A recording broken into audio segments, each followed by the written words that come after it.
Keputusan terbaik berasal dari metode yang tepat. Halo semuanya, nama saya Michael. Selamat datang di channel saya, Sikutu Buku. Kali ini, saya akan bahas buku The Decision Book, karya Mikhail Krogerus dan Roman Schappeler. Sebagai informasi, podcast Sikutu Buku sekarang bergabung dengan Podcast Network Asia dan Podmetrics loh. Sebelum kita mulai, buat kalian yang mau support channel ini agar terus berkarya, caranya gampang banget. Kalian cukup klik subscribe dan nyalakan loncengnya. Dukungan kalian membantu banget supaya kita bisa rutin posting dan bersama-sama belajar di channel ini. Buku ini membahas cara membuat keputusan yang efektif. Mikhail menuliskan 50 model pengambilan keputusan yang bisa kamu pelajari dan sesuai dengan kebutuhan yang kamu hadapi saat ini. Ketika kita berada dalam situasi yang tidak pasti, kita butuh cara menyusunnya untuk lebih terstruktur, sehingga kita bisa melihat hal tersebut dengan lebih jernih. Kebenaran sebuah pilihan bisa bervariasi tergantung waktu. Apa yang kelihatannya sebagai pilihan yang salah hari ini, mungkin saja di masa depan merupakan pilihan terbaik.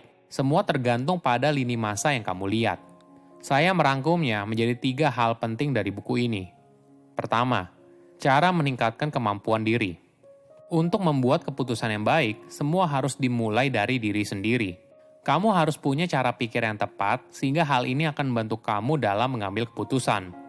Mantan Presiden Amerika Serikat bernama Dwight D. Eisenhower pernah berkata, keputusan yang mendesak jarang sekali merupakan keputusan yang penting. Sebagai gambaran, Eisenhower dianggap sebagai ahli di bidang manajemen waktu dan punya kemampuan untuk bekerja dengan efisien. Maklum saja, selama 2 periodenya sebagai Presiden Amerika Serikat, Eisenhower memimpin pembangunan sistem jalan raya antar negara bagian, mendirikan NASA, mengakhiri Perang Korea, menyambut Alaska dan Hawaii ke dalam bagian dari Amerika Serikat, dan berhasil menjaga Perang Dingin dengan Rusia tetap stabil. Bagaimana caranya Eisenhower bisa begitu produktif? Sederhananya, dia bisa membedakan mana yang penting dan mendesak. Tugas mendesak adalah jenis aktivitas yang harus segera diselesaikan dan membutuhkan perhatianmu sekarang. Jika kamu hanya fokus pada tugas mendesak, maka kamu jadi reaktif, terburu-buru, dan memiliki pandangan yang sempit. Sedangkan tugas penting adalah jenis aktivitas yang berkontribusi pada tujuan jangka panjang. Jika kamu melakukan aktivitas ini, efeknya tidak langsung terasa sehingga mudah sekali untuk tidak dikerjakan. Namun, hal ini akan menjauhkan kamu pada tujuan ideal yang kamu harapkan. Eisenhower lalu membaginya menjadi 4 kuadran. Pertama, penting dan mendesak, maka harus dikerjakan segera. Kedua, penting tapi tidak mendesak.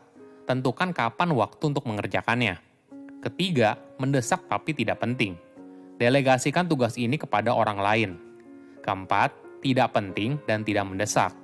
Stop kerjakan atau nanti saja. Metode tersebut di kemudian hari akan dikenal sebagai Eisenhower Matrix. Ini merupakan alat sederhana agar kita mampu menghasilkan hal besar di masa depan di samping mengerjakan pekerjaan harian. Bagaimana cara kita menentukan pilihan ketika berada dalam sebuah dilema? Ada cara yang menarik, yaitu menggunakan the rubber band model. Cara ini dibuat untuk membantu seorang dalam memilih dari 2 pilihan. Ibaratnya, kamu dalam posisi terjepit di antara 2 karet gelang. Keduanya berusaha menarik kamu ke sisi mereka. Karet gelangnya satu menahan kamu untuk bergerak maju, sedangkan di sisi yang lain menarik kamu untuk mendekat. Ketika kamu berhasil mengidentifikasikan apa yang menahanmu dan apa yang menarikmu untuk maju, maka kamu akan lebih mudah dalam mengambil sebuah keputusan. Kedua, memahami orang lain dengan lebih baik. Apa yang kamu butuhkan mungkin tidak sesuai dengan apa yang kamu inginkan. Pada tahun 1943, psikolog Amerika Serikat bernama Abraham Maslow menjelaskan teori tentang 5 kebutuhan dasar manusia dengan menggunakan piramida. Kebutuhan di bawahnya harus dipenuhi dulu sebelum seorang bisa memenuhi kebutuhan yang lebih tinggi.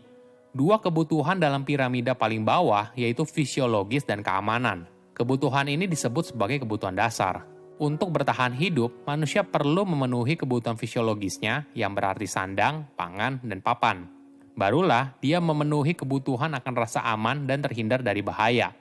Jika sudah, selanjutnya manusia tersebut memenuhi kebutuhan psikologisnya yang digambarkan melalui 2 tangga piramida, yaitu kebutuhan akan kasih sayang dan penghargaan. Kasih sayang berisi kebutuhan manusia untuk memiliki hubungan yang intim dengan pasangan atau teman dekat. Sedangkan penghargaan berisi kebutuhan manusia untuk status sosial atau pencapaian pribadi. Jika sudah terpenuhi semua, barulah kamu berada di tingkat piramida tertinggi, yaitu aktualisasi diri. Ini merupakan kebutuhan manusia dalam mewujudkan dan mengembangkan potensi diri yang dapat dipenuhi melalui pendidikan atau pengembangan keahlian. Apakah lebih baik bekerja sama atau mementingkan kepentingan diri sendiri? Ada sebuah pendekatan dikenal sebagai The Prisoner's Dilemma. Dua orang terduga pelaku kejahatan dicurigai melakukan kejahatan bersama-sama. Hukuman terberatnya adalah 10 tahun penjara. Dua terduga kejahatan tersebut lalu ditempatkan pada sel yang berbeda. Mereka diberikan tawaran yang sama. Apabila dia mengaku kalau mereka melakukan kejahatan berdua dan temannya diam, maka dia bebas dan temannya akan menjalani 10 tahun penjara. Jika mereka berdua memilih untuk diam hingga terbukti bersalah di pengadilan, maka mereka mungkin dipenjara sekitar 2 tahun. Tapi, apabila mereka berdua mengaku melakukan kejahatan, maka masing-masing akan dipenjara 5 tahun. Apa yang harus kamu lakukan bila ada di posisi mereka? Solusi terbaik yaitu bagaimana kita bisa fokus pada kepentingan yang lebih besar daripada kepentingan pribadi. Misalnya, kita bisa mulai bekerja sama dengan rekan kita dulu di tahap pertama. Baru di tahap kedua, kita melakukan apa yang dilakukan oleh rekan kita di tahap pertama. Ketiga, cara meningkatkan hubungan dengan orang lain. Apakah tim kamu merupakan orang yang tepat di pekerjaannya sekarang? Ini tentu saja pertanyaan yang penting. Kamu bisa mulai dengan menilai keahlian yang mereka miliki. Ingat, kamu harus bisa membedakan antara soft skill dan hard skill. Soft skill bisa dicontohkan seperti motivasi, inisiatif, seberapa dapat diandalkan, dan sebagainya. Sedangkan hard skill bisa dicontohkan sebagai keahlian spesifik yang membantu pekerjaan. Misalnya keahlian komputer, bahasa yang dikuasai, kemampuan akuntansi, dan sebagainya. Untuk setiap keahlian, berikan skor antara 0 hingga 10.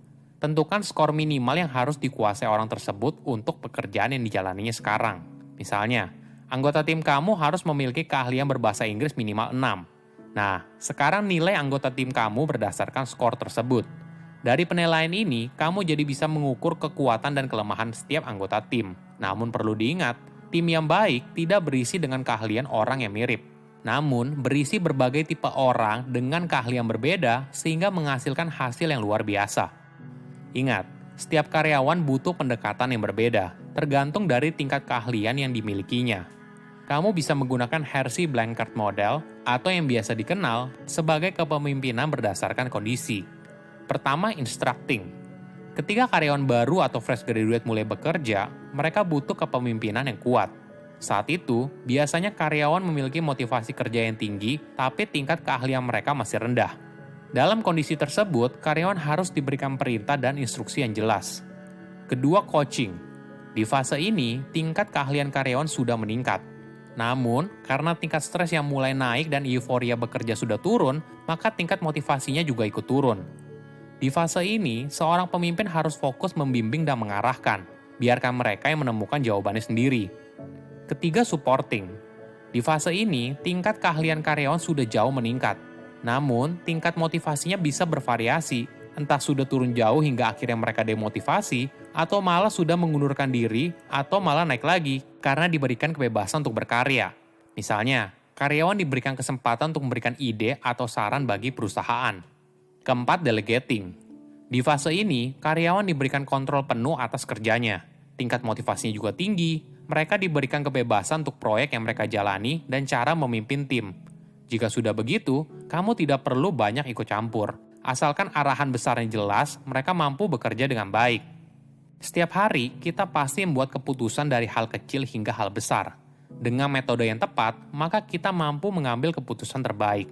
Silahkan komen di kolom komentar pelajaran apa yang kalian dapat ketika baca buku ini. Selain itu, komen juga mau buku apa lagi yang saya review di video berikutnya.